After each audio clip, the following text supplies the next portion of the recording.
Coucou mes petits moches, on se retrouve pour la partie numéro 2 de la foire aux questions puisque je me suis rendu compte en filmant qu'il y avait quand même beaucoup de questions, que je parlais beaucoup, donc il valait mieux couper les choses en 2 vidéos, comme ça serait quand même plus digeste pour vous je pense. Donc voilà, deuxième partie de vidéo, je reprends mon téléphone et je continue de répondre à vos questions.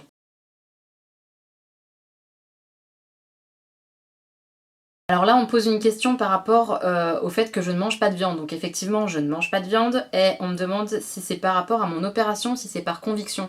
Ça n'a absolument rien à voir avec mon bypass, c'est vraiment par conviction, ça fait très longtemps maintenant que je suis végétarienne et au contraire ça a été plus un frein que quelque chose de bien pour mon opération, clairement, parce que déjà quand on a un bypass on a des carences assez facilement et quand on va voir une nutritionniste, qu'on lui dit qu'on est végétarien et qu'on veut se faire opérer, c'est comme ça. C'était compliqué de lui faire admettre que je changerais pas mon mode d'alimentation mais que je serais quand même très sérieuse. Donc voilà, parce qu'il faut un équilibre alimentaire bien poussé, etc. Donc il faut faire encore plus attention quand on est opéré végétarien que quand on est opéré omnivore, je pense. En tout cas, c'est dans l'opinion des nutritionnistes, c'est comme ça. Donc ouais, ça n'a pas été simple le fait d'être végétarienne et d'avoir un bypass.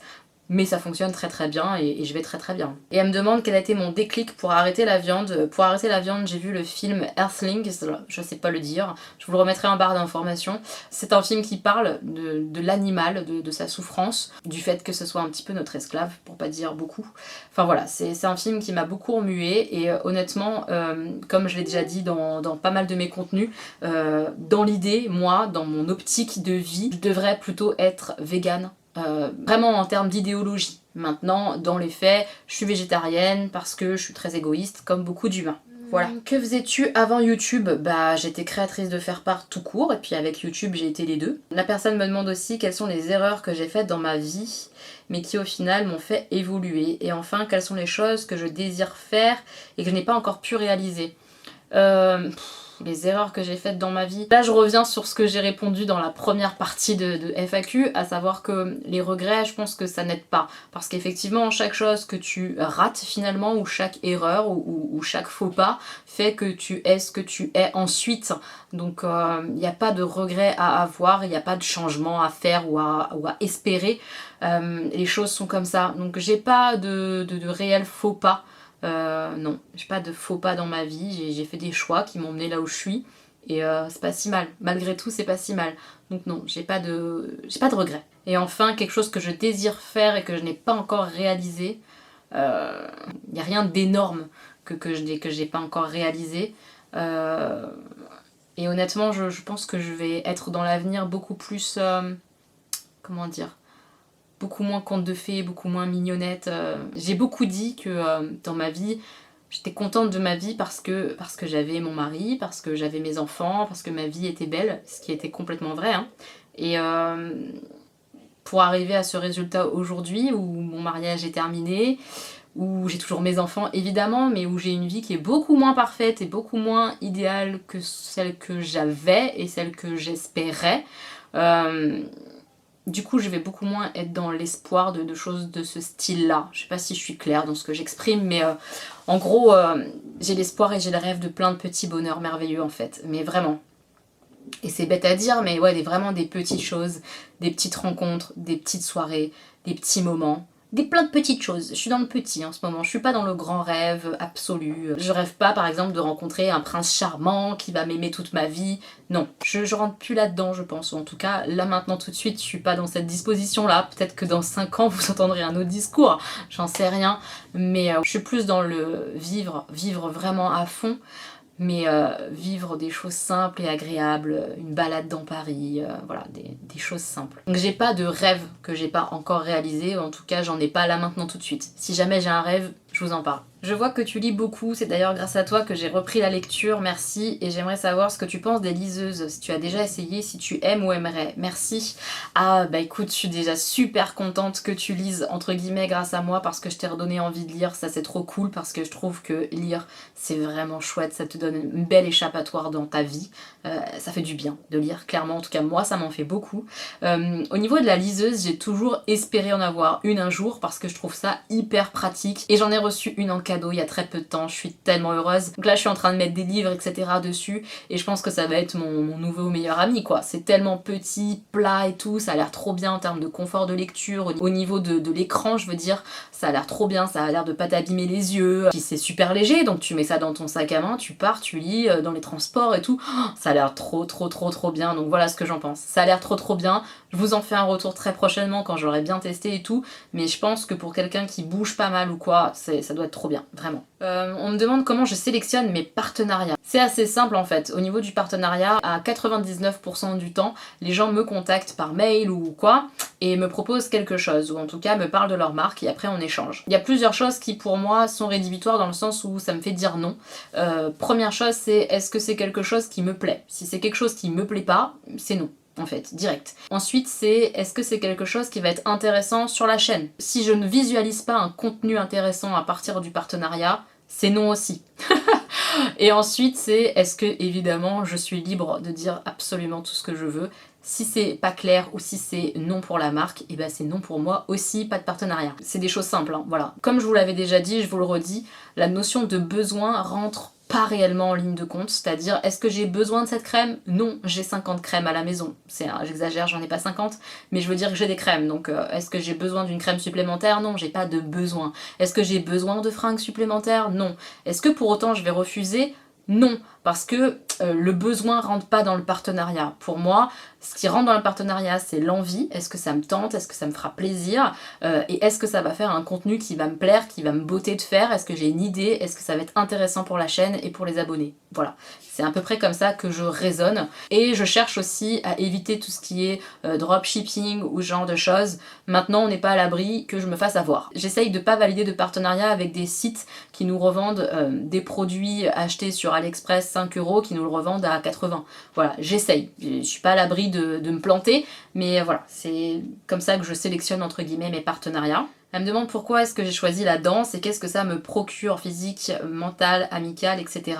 Alors pourquoi la danse? Parce que au début de mon parcours, quand j'ai décidé moi de me faire opérer, de perdre ce poids, il fallait que je trouve une activité physique et faire toute seule à la maison, je le faisais un petit peu, mais c'était difficile. Pour réussir à faire quelque chose de bien, je pense que j'ai besoin de cet esprit de groupe, de cette motivation de groupe, parce que je vous assure que être seul ou être dans une salle avec des gens, ça n'a absolument rien à voir, mais vraiment rien à voir. Et je cherchais comme ça une activité à faire, et c'était aussi un moment où on cherchait une activité pour Stan, pour l'occuper, etc. Et la danse est venue comme ça, une école de danse se crée juste à côté. C'était un petit peu concours de circonstances quoi, et ils ont proposé de la Zumba comme ça, et j'ai démarré comme ça un peu au hasard. Un peu au hasard, et en même temps j'ai toujours aimé la danse. C'est toujours été quelque chose qui m'a toujours passionnée, même si j'en avais jamais fait avant. Et qu'est-ce que ça me procure maintenant, physiquement, moralement et amicalement, mais tout quoi. C'est vraiment une activité passion pour moi, dans le sens où ça te permet de t'exprimer par ton corps, autrement que par les mots. J'adore parler, ça se voit. Mais je trouve que le corps, il a plein de choses aussi à dire, que les mots n'arrivent pas à dire, et ça soulage la danse. Quand je vais à la danse, parfois je suis énervée, je suis en colère, je ressors de la danse, c'est une toute autre personne. Je suis apaisée, je me sens bien. Et en plus, maintenant en plus, j'ai des vrais amis à la danse. Je veux dire, j'ai vraiment des gens, ça va me faire pleurer, j'ai vraiment des gens que j'aime là-bas. Donc la danse, c'est beaucoup. Et ça me manque terriblement. Avec ce confinement, c'est assez compliqué de pas voir mes copines, mes amis.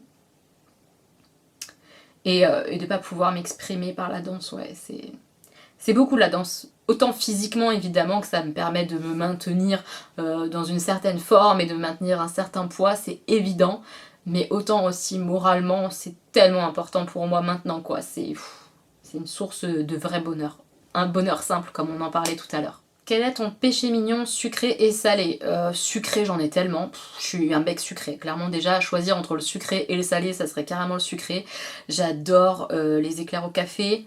J'adore tout ce qui est tarte aux fruits. Pas tous les fruits, hein, mais tarte aux fruits, tarte au chocolat. Tout ce qui est à base de chocolat, quand même, c'est une bonne valeur sûre.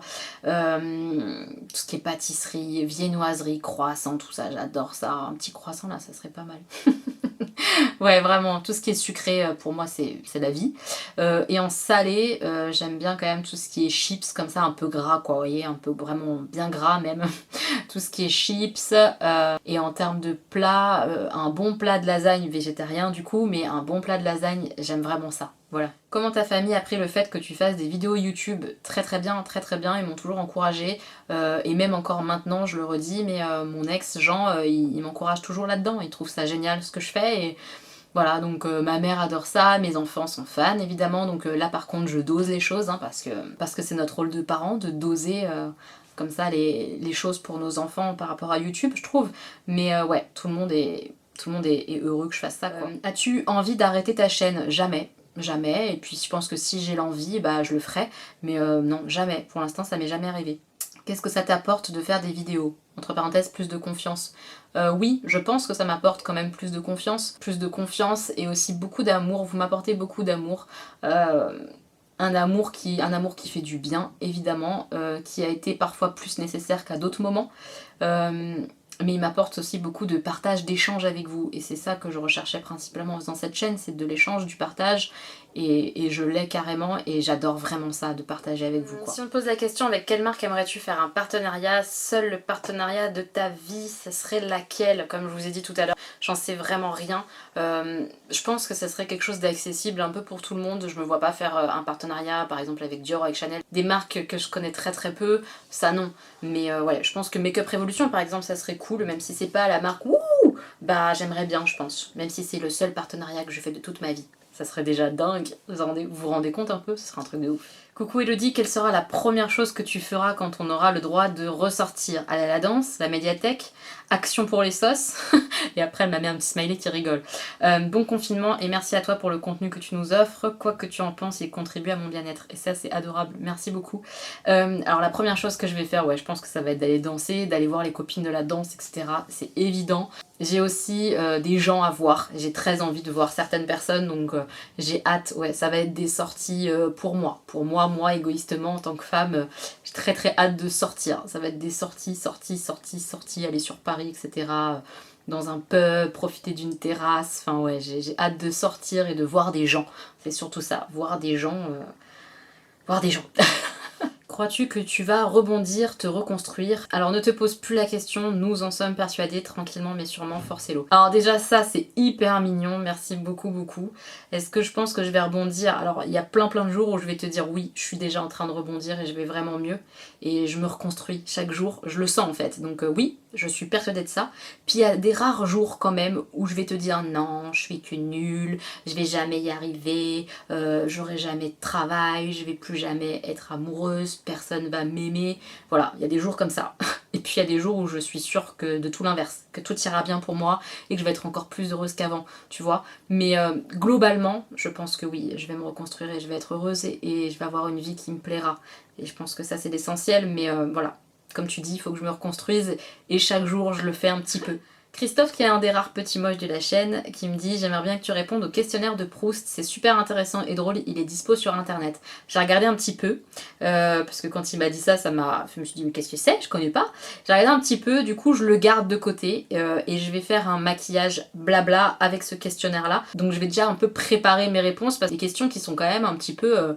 comme ça où tu te dis bon j'en sais rien quoi, donc c'est un peu nul de toujours répondre bah je sais pas, donc je vais le préparer un petit peu et je vous ferai un maquillage blabla avec ce fameux questionnaire de Proust. Ça peut être rigolo et intéressant, voilà, ça peut être sympa je pense effectivement. Donc je vais y répondre mais pas tout de suite. Y a-t-il des marques de make-up que tu n'aimes pas du tout? Tu n'en parles d'ailleurs peut-être jamais, et pourquoi? J'ai pas de marque comme ça que je n'aime pas du tout, je ne crois pas. Maintenant il y a plein de marques pour lesquelles je suis pas archi fan. Je pense que ça se voit, Natasha Denona par exemple, c'est pas une marque que j'affectionne particulièrement et dont j'attends chaque sortie. Pas du tout. Et tout ce qui est comme ça, un petit peu marque luxe cher, c'est un petit peu le cas aussi, tout ce qui est Charlotte Tilbury, tout ce qui est By Terry, tout ce qui est Dior, Chanel, etc. J'ai pas forcément le budget pour être à fond dans ces marques-là, etc. Donc j'avoue que c'est des marques qui me passionnent pas plus que ça. Maintenant, si je les recevais gratuitement, si je pouvais les tester gratuitement, peut-être que j'aurais un avis complètement différent, je vais pas vous mentir, hein, peut-être. mais c'est pas le cas pour l'instant, on m'envoie pas ce genre de marque du tout, et du coup mon budget suit pas et ça m'intéresse moins, et très souvent en plus quand du coup je fais l'effort, parce que c'est un effort de mettre autant d'argent dans des produits comme ça, souvent je suis déçue. Donc voilà, tout ce qui est marque chère de luxe en général, j'ai un peu de mal, mais encore que par exemple Marc Jacobs j'aime bien. Voilà, je sais pas, mais j'ai pas de marque comme ça où je me dis jamais j'achèterai un truc, non, non, non, non, parce que j'estime vraiment que dans chaque marque il y a du positif et du négatif, et des produits que je vais aimer et des produits que je vais pas aimer, dans toutes les marques, toutes, que ce soit du cher ou du pas cher, hein, toutes. Et que j'aime ou que j'aime pas, en général, je vous en parle. Donc il n'y a pas de marque dont je vous parle absolument jamais, ou alors c'est pas volontaire de ma part, mais je vous parle toujours de tout. Je préfère vous dire quand j'aime et vous dire quand j'aime pas. Je veux pas vous dire juste quand j'aime. Ça n'a pas d'intérêt, je trouve. Ça perd du sens et de la saveur au partage, je trouve. Hein. C'est ma façon d'être et de faire, en tout cas sur ma chaîne. Moi, une seule question, comment ça va? En espérant que tu ailles bien, c'est vraiment le plus important. Au-delà de YouTube, je veux que toi tu te sentes bien, on t'aime. C'est tellement... ça va me faire pleurer ça, c'est trop mignon. Honnêtement, ça va. Franchement, je vais bien et je vais de mieux en mieux. Et c'est aussi en partie, clairement, grâce à vous, grâce à votre présence. Donc merci encore beaucoup d'être là et de me soutenir dans tout ça parce que c'est énorme quoi. Voilà. Coucou, petite question, si tes enfants pour X raisons te demandent un jour d'arrêter YouTube, quelle serait ta réponse? Alors honnêtement, je vois pas pourquoi ils me demanderaient d'arrêter YouTube. Quelle serait ma réponse? J'en sais fichtrement rien. Mais dans l'idée globale, ça les regarde pas. Alors je m'explique. Qui me demande un jour par exemple de retirer tous les contenus sur lesquels ils apparaissent, pas de problème, je le ferai, c'est leur image, il n'y a aucun souci. Ils apparaissent toujours parce qu'ils en ont envie, actuellement, et ça sera toujours comme ça. Donc si un jour ils changent d'avis, ils ont complètement le droit, il n'y a pas de problème là-dessus. Maintenant, ce qui me concerne moi et ma vie, ça ils n'ont pas le contrôle là-dessus, personne n'a le contrôle là-dessus, je pense qu'on en discuterait beaucoup, mais que c'est pas eux qui prendraient une décision comme ça, c'est moi, et que moi. C'est pas à mes enfants de dicter ma vie, non. Non, vraiment pas. En tout cas, c'est pas comme ça qu'on fonctionne. Je pense pas qu'un jour ce genre de choses arrive, mais voilà, ça dépendrait le pourquoi en fait. Ça dépendrait énormément du pourquoi. Il faudrait qu'on en parle en fait, tout simplement. Hello, j'aimerais savoir quel a été ton déclic pour perdre du poids. Venait-il de toi ou tu avais besoin de plaire davantage à Jean? Comment te sens-tu objectivement? Le regard de tes proches t'a-t-il aidé? Quel a été le plus difficile à gérer? Si tu avais un vœu à faire, que changerais-tu sur toi? Et enfin, dans ton nouveau corps, t'acceptes-tu vraiment? Ok. Il y a beaucoup de questions. Alors je vais essayer d'y répondre un petit peu une par une. Quel a été mon déclic pour perdre du poids? Ça a été une visite à Disney en fait, ou en tout cas les choses ont commencé à rentrer dans mon esprit à ce moment-là. Une visite à Disney où on n'a pas réellement pu profiter avec Stan et avec Jean à l'époque, parce que j'étais obligée de faire des pauses très régulièrement pour me reposer parce que j'étais épuisée. J'arrivais pas à marcher en fait. C'était épuisant, c'était trop pour moi, c'était horrible en fait, c'était plus du plaisir, je prenais pas de plaisir à aller à Disney. C'est grave en fait. Pour moi en tout cas c'était grave et ça m'a fait beaucoup de mal de pas réussir ce jour-là à faire ce que je voulais et à profiter de la journée comme je le voulais. Mon poids était devenu un handicap, un gros handicap. Je pouvais plus vivre en fait. Et ça, c'était pas possible en fait. Voilà, ça c'était mon premier un petit peu déclic. Est-ce que ça venait de moi ou est-ce que j'avais besoin de plaire davantage à Jean? Alors cette question, honnêtement, elle est pas méchante du tout, hein, mais non, j'avais pas du tout besoin de plaire davantage à mon mari à l'époque. Pas du tout. Je vais d'ailleurs aussi préciser quelque chose par rapport à ça. Je me suis fait opérer pour moi, j'ai pris la décision seule, sans en parler à personne, ni à Jean ni à ma mère. Et ma mère, c'est ma mère, quoi, c'est ma vie. Je prends en général ce genre de décision comme ça, très importante dans ma vie, sans en parler à personne. Parce que pour ce genre de choses, je pense qu'il faut vraiment pas être influencé par qui que ce soit. Si on le fait pour plaire davantage à quelqu'un, mais c'est un désastre, je pense vraiment. Je pense que c'est un désastre et que ça mène à rien. On se fait pas opérer pour être plus jolie, je l'ai déjà dit ça, enfin, et je le redis et je le persiste, on se fait pas opérer d'une telle opération bariatrique, etc., avec les tels changements de vie que ça comporte pour plaire à quelqu'un. Mais vraiment pas. Vous le faites parce que vous êtes mal dans votre vie. Ça, je peux l'entendre. Mais pas pour reconquérir un homme ou je sais... Enfin non, faites pas ça quoi, vraiment faites pas ça.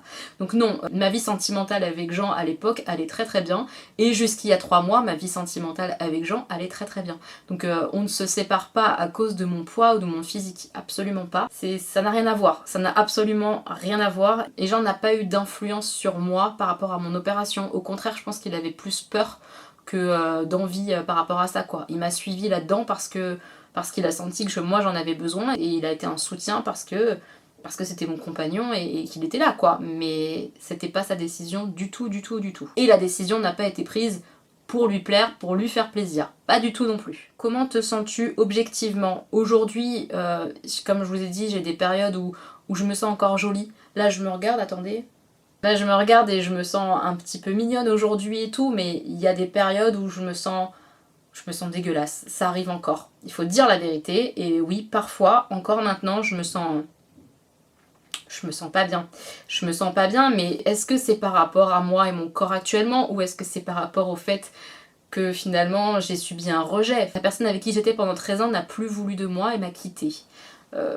Je pense que même si tu t'appelles Beyoncé, même si t'es une bombe, même si tu te sens bombe, à ce moment-là, eh ben, tu te sens plus une bombe et tu te sens plus bien du tout, même si tu avais beaucoup avancé là-dessus et que tu te sentais mieux.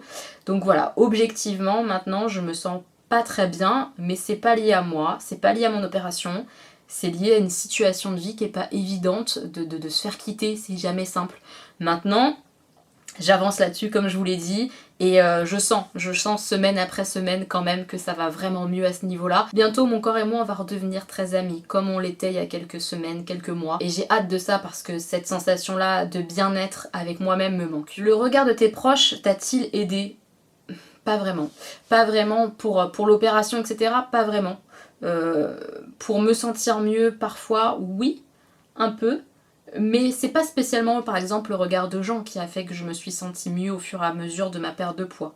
Si c'est la question, non, je ne pense pas. Objectivement, hein, je ne pense pas que ça soit spécialement Jean qui a fait que je me sente mieux, ni le regard de ma mère ou quoi. Je pense pas. Je pense pas. Quel a été le plus difficile à gérer? La première année en fait elle a été très difficile à gérer. J'ai envie de dire que c'est les nouvelles habitudes à mettre en place qui ont été difficiles à gérer, et une fois que ça a été fait, ces nouvelles habitudes etc, et bah ça a été, et je suis tellement heureuse d'avoir fait ça. Vraiment je regrette pas du tout cette opération, je regrette pas du tout là où j'en suis. Voilà. Si tu avais un vœu à faire, que changerais-tu sur toi? Bah mes bras, voilà. Oui, voilà, si c'était un petit vœu comme ça et que le génie d'Aladin venait, s'il pouvait me faire des beaux bras, ça serait sympa. Et enfin, dans ton nouveau corps, t'acceptes-tu vraiment? Bah écoute, j'ai déjà répondu, je pense. M'accepter vraiment, ça veut dire quoi? Je pense qu'on s'accepte jamais à 1000%. Enfin, qui s'aime complètement? Moi, je connais personne qui peut me dire « Franchement, je m'aime trop et de partout ». Non. Maintenant, est-ce que je m'empêche de mettre un t-shirt parce que j'ai les bras qui tombent? Non. Est-ce que je m'empêche de m'amuser avec du maquillage, de sortir maquillée, pas maquillée? Non, je sors maquillée comme jamais et je sors pas maquillée du tout, très très très souvent, j'ai aucun problème avec ça.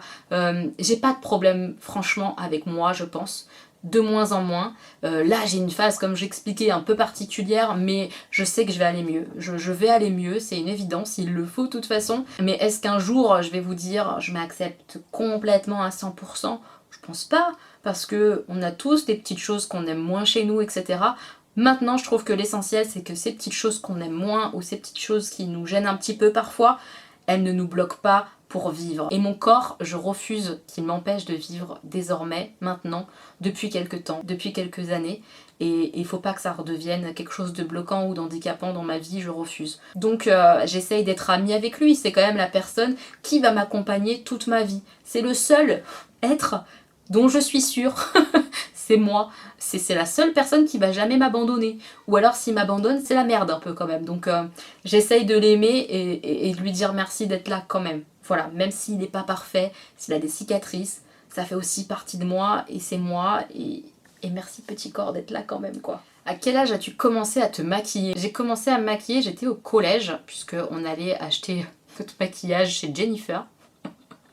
Est-ce que ça vous tente une vidéo genre un peu où je parle justement du maquillage que je faisais quand j'étais au collège ou au lycée? Il n'y avait rien d'exceptionnel, hein, clairement, mais si vous avez envie que j'en parle un petit peu, c'est possible. On peut faire une vidéo là-dessus, ça peut être drôle, dites-moi. J'ai une petite moche qui me demande quel matériel j'utilise pour faire mes vidéos. Alors bah j'utilise un appareil photo, là actuellement pour faire les vidéos facecam, c'est un appareil photo, c'est le FZ48 Lumix.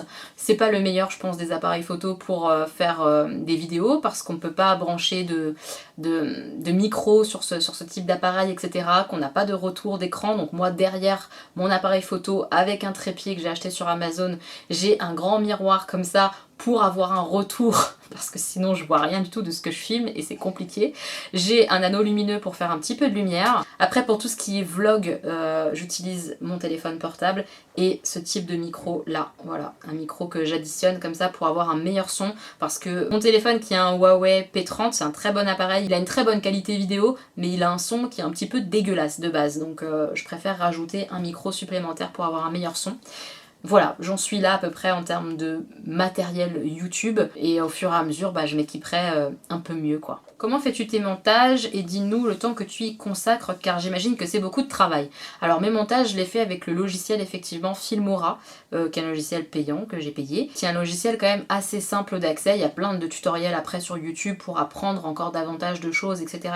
C'est pas mal, enfin moi j'en suis contente de ce logiciel là, on peut faire pas mal de choses. Et le temps que j'y consacre, je sais même pas, c'est même pas quantifiable, c'est énorme. Ça peut aller pour une vidéo très simple du style la Birchbox où c'est juste de l'ouverture, du ressenti, une petite vidéo qui est assez courte, entre 10 et 20 minutes. Là je vais mettre peut-être 3 heures au total sur ce type de vidéo, entre le temps que je filme, le temps que je monte, la miniature, la barre d'infos, ouais 3 heures, 3 heures et demie, donc ça c'est pour une toute petite vidéo. Et pour une vidéo maquillage où il y a plein de coupes à faire, c'est beaucoup plus long, c'est vraiment beaucoup plus long, ou alors une vidéo type wishlist ou anti-haul où il y a des incrustations d'images à rajouter en plus des coupures, oh, c'est un enfer, ce genre de vidéo c'est vraiment très long, et on passe à 10, 12, 18 heures parfois sur une vidéo, c'est très long. Mais j'adore ça. Maintenant c'est sûr que si tu as envie de faire YouTube, toi ou quelqu'un d'autre, hein, je sais pas du tout, mais pour gagner de l'argent, en termes rapport argent gagné et temps passé, c'est pas rentable. Sauf si tu t'appelles Sananas et que t'as des millions d'abonnés. Voilà. Une petite question, quel produit as-tu acheté en étant influencée? Pas forcément des youtubeuses, mais qui sont nulles de chez nul. Alors, qu'est-ce que vous m'avez fait acheter qui est nul de chez nul? Vous, pas grand chose je crois. À chaque fois que j'ai acheté quelque chose par rapport à une abonnée, je crois que j'ai aimé. Je crois, si ma mémoire est bonne. Là, un produit qui me revient en tête que j'ai acheté par influence, bon pour le coup c'était d'une youtubeuse, c'est le Monde de Salomé clairement qui m'a influencé, c'est le produit stick, je vous le mets juste ici, de la marque Milk, là la base, je l'ai détesté ce produit là, mais vraiment j'ai trouvé aucun effet, je trouvais ça vraiment nul. Sinon là je vois pas, mais c'est le dernier produit nul je crois que j'ai acheté et sous influence. M'a vraiment pas plu ce truc. Coucou ma douce, moi c'est tes cheveux, tes boucles sont toutes jolies, je voudrais savoir si tu as une routine spécifique ou si tu es juste chanceuse, je te fais des gros bisous. Alors je les ai lavées là tout à l'heure, donc elles sont un petit peu... elles sont pas super souples là, tout de suite mes boucles, parce que j'ai mis la petite gelée qui fixe un peu les boucles.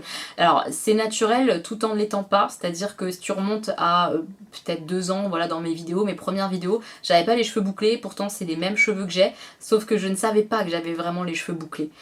Jusqu'à ce que je regarde une vidéo qui explique comment faire revenir les boucles qu'on a naturellement, parce que bah en fait en les coiffant déjà, on casse nos boucles, je coiffe jamais mes cheveux. Il y a plein de petites choses et tout ça je l'explique effectivement dans ma vidéo routine cheveux. J'ai une routine cheveux qui est naturelle dans le sens où c'est pas du tout du fer à friser, c'est pas des appareils chauffants qui font ça, c'est pas des tresses, non. J'ai des cheveux bouclés mais je le savais pas. Voilà, et maintenant que je le sais, je les entretiens beaucoup et je les aime beaucoup mes petites bouclettes. Quelle est la marque de make-up soin qui ne te tente pas du tout? Alors déjà, toutes les marques de maquillage qui font du soin, ça me tente pas. Les soins Make-up Révolution par exemple, ça me tente pas du tout. La compo a pas l'air dingue non plus, en plus. Tout ce qui est soins Too Faced, les nouveaux soins Huda Beauty, tout ça, ça me tente pas du tout, ce genre de marque là. Et après en termes de maquillage, tout ce qui est voilà très maquillage, pas de maquillage. Il y a la marque RMS Beauty qui a l'air d'être top dans le sens bonne compo et tout, qui vient de débarquer chez Sephora. Elle m'intéresse pas trop parce que j'ai l'impression que c'est du maquillage maquillage très très naturel qui se voit pas vraiment et moi c'est pas mon truc. Il y a une marque qui ne me revient pas du tout en tête qui a débarqué il y a pas si longtemps que ça, qui est une marque très mode tu te maquilles mais ça se voit pas. Ce genre de marque là ça m'intéresse pas. Les marques de luxe c'est pas trop mon truc. Maintenant voilà, je dis ça et en même temps ça se trouve dans les marques comme ça que de base m'intéresse pas trop, ça me vend pas du rêve, je vais trouver des produits qui vont me plaire, ça c'est carrément possible. Donc voilà, j'ai pas non plus des marques comme ça complètement bannies, c'est assez rare. Mais voilà, ce qui me tente pas trop en termes de soins et maquillage, en général c'est ça. Quelle est la marque de make-up soin que tu aimes le plus? Pareil là encore, c'est trop compliqué, mais en termes de maquillage, j'aime beaucoup Anastasia Beverly Hills, j'aime beaucoup Juvia's Place en général, au niveau des palettes, j'aime beaucoup Colourpop, j'aime beaucoup Beauty Bay de façon générale. Après en termes de soins, j'aime bien Garancia, j'aime bien Sanoflore, j'aime bien Florence Nature.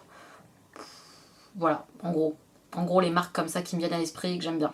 Qu'aimes-tu le plus en faisant YouTube? J'aime publier une vidéo et avoir vos retours. C'est vos retours que j'aime le plus dans le processus. J'adore filmer, hein. Je me régale quand je filme, j'adore ça. J'adore monter, j'aime bien monter mes vidéos, même si c'est long et que c'est fatigant, j'aime bien ça quand même. J'aime bien faire mes miniatures, mes barres d'infos, tout ça, l'organisation, tout ça autour de la vidéo, j'aime bien.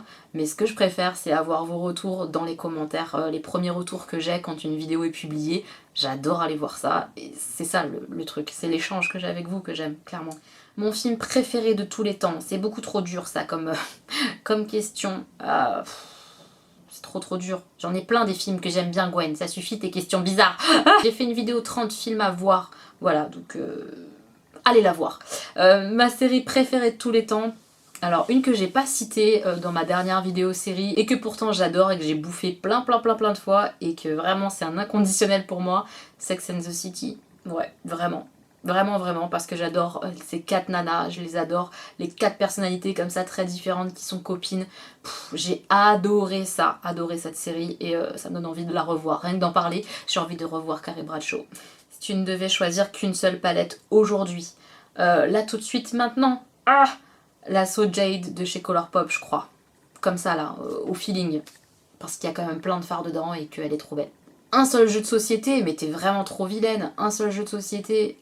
En tout cas, maintenant tout de suite, en termes de jeu de société, si je devais en garder qu'un, actuellement avec le confinement, c'est le jeu très futé parce qu'on peut y jouer à 2 avec Stan, mais on peut y jouer à beaucoup plus et qu'on n'arrête pas d'enchaîner les parties. On en fait au moins une par jour. C'est assez ouf, on adore ce jeu là, il sort tout le temps à la maison en ce moment, donc là tout de suite maintenant je garderai le jeu très futé.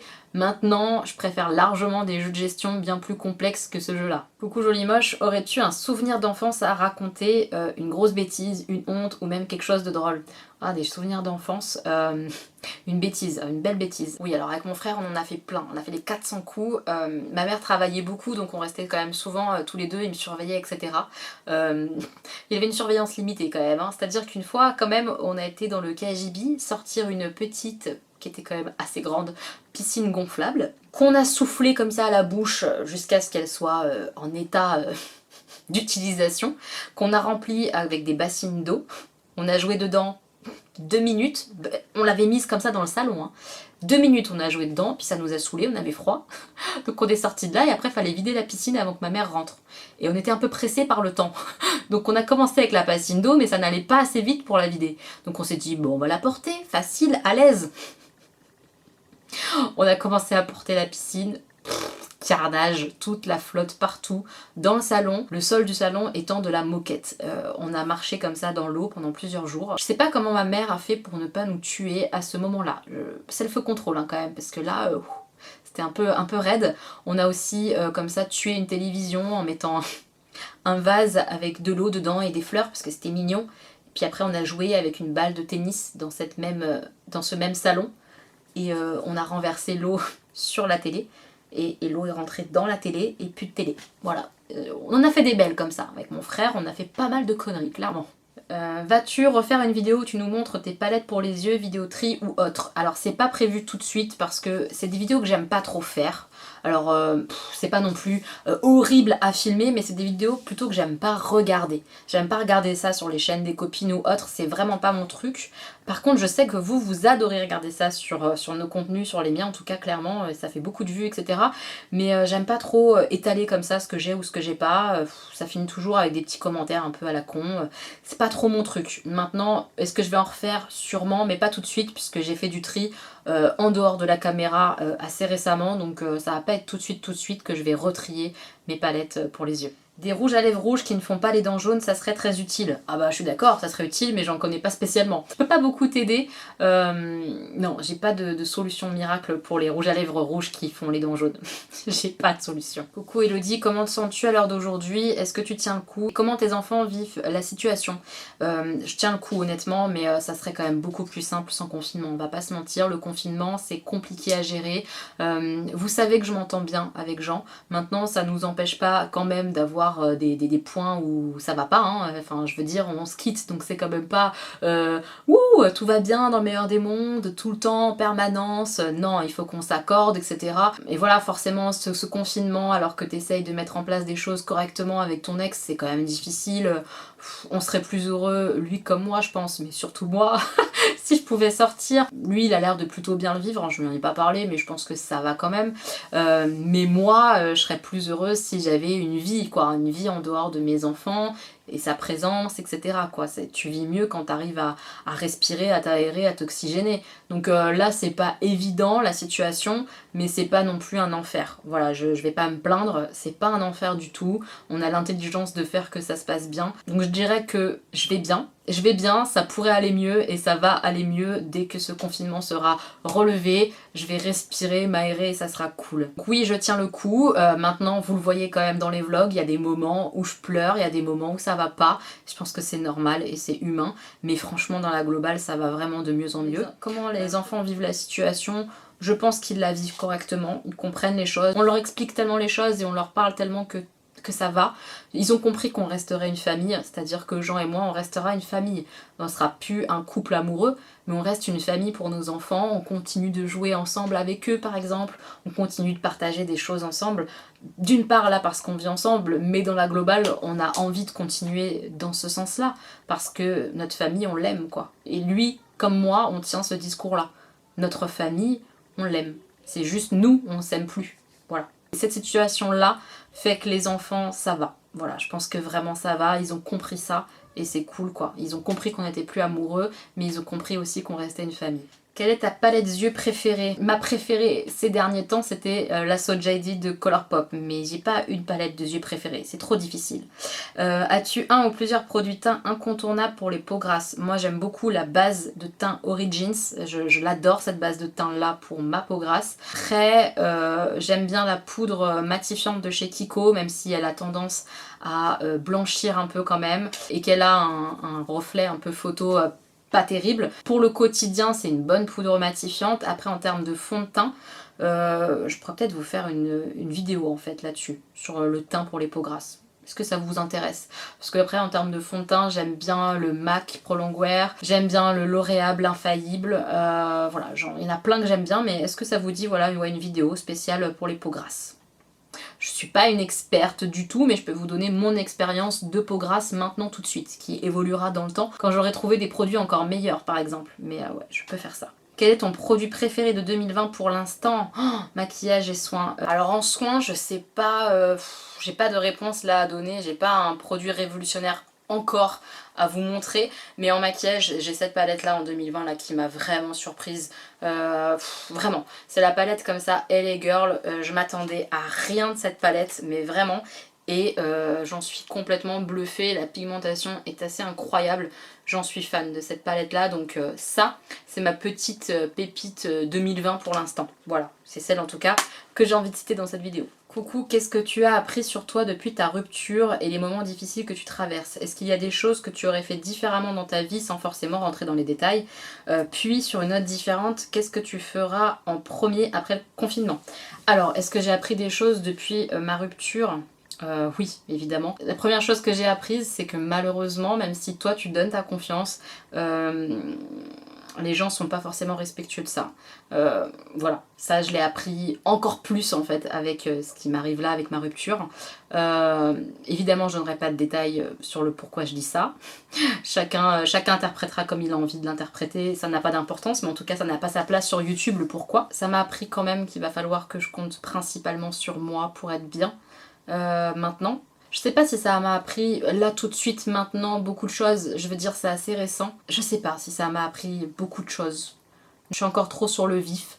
Faudra qu'on en reparle peut-être dans 6 mois ou quelque chose comme ça. Mais je pense que peu importe la douleur qu'on a, on peut toujours se relever. Je pense. Parce que évidemment que ça a été une claque horrible. Ça a été vraiment une douche plus que glacée. Vraiment, ça a été très compliqué. Je rentrerai pas dans les détails, évidemment. Les choses ne se sont pas faites d'une façon parfaite, non. Je crois que certaines pensent ça, parce que je dis que je respecte Jean et qu'on a une bonne relation, etc.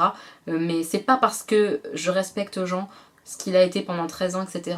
et que on a là maintenant tout de suite, et même tout de suite après, ce qui a pu se passer, une bonne relation, que les choses se sont passées de la meilleure des façons possibles. Non, c'était pas une rupture idéale, hein. Ne croyez pas ça, ça n'est pas le cas. Je pense que je suis quelqu'un d'assez responsable aussi. Je le savais déjà, mais je le savais pas à ce point-là. Et réfléchi. Personne réfléchit. Je suis quelqu'un, de façon générale, qui est très dans l'emportement, dans la colère, etc. Mais là, dans la grande détresse, j'ai vu que j'étais capable d'être réfléchie. Et je suis assez fière de moi pour ça. Voilà. Ça c'est maintenant tout de suite sur les choses comme ça à chaud. On verra plus tard dans quelques mois ce que j'ai appris de cette rupture et ce qu'elle m'a apprise. Est-ce qu'il y a des choses que tu aurais fait différemment dans ta vie? Honnêtement, est-ce que je regrette des choses? Oui et non, enfin voilà, je veux dire, on peut pas regretter une relation où il y a 2 beaux enfants qui sont là, où t'as eu 13 ans de bonheur, je vais pas cracher sur ça, je vais pas cracher sur 13 ans de bonheur, non. Donc est-ce que j'aurais fait les choses différemment? Je pense pas finalement, je pense pas. C'est dur à dire, hein. Franchement c'est dur, parce que t'as envie du coup de changer des choses, t'as envie de dire ah bah j'aurais préféré ne pas me marier, mais non, parce que finalement c'est tous ces choix-là qui font que j'ai eu tout ça quand même, tu vois. Enfin c'est pas clair ce que je raconte je pense, mais des vrais regrets j'en ai pas. Voilà, des vrais gros regrets, j'en ai pas. Est-ce que j'ai des choses qui sont douloureuses maintenant tout de suite? Oui, voilà, c'est normal je pense. Pour la chose que je ferais en premier après le confinement, j'en ai déjà parlé, je reviens pas dessus, mais j'ai hâte d'être après le confinement, je vous le dis, j'ai hâte de faire la fête. Et j'ai terminé cette vidéo FAQ. J'espère qu'elle vous aura plu mes petits moches. Si la vidéo vous a plu, n'hésitez pas à mettre un pouce en l'air. Merci à tous ceux, toutes celles qui ont posé des questions, c'était très cool d'y répondre. J'espère que les réponses vous conviennent, vous intéressent en tout cas.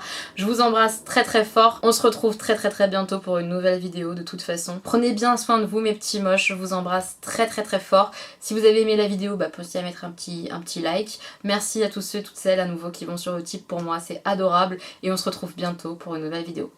Gros bisous!